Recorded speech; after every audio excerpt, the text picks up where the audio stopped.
I think there is no confusion in this. The DGP has applied for leave.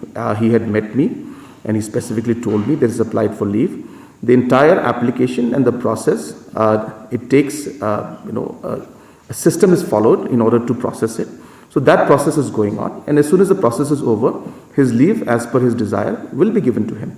So as that happens, he'll be going, but we obviously had session also in between, so obviously those things also are there, but it is being processed and he will be granted his leave.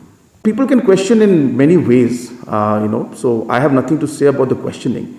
If an individual desires to go for a leave, it could be for health grounds, it could be for personal grounds, then as a government employee, he is entitled to it. And as a government, it's our job to give it to him if he is entitled to it. And that's the way we are seeing it. So therefore, he applied for the leave, the processing is going on, and as soon as the process is done, he will be granted the leave.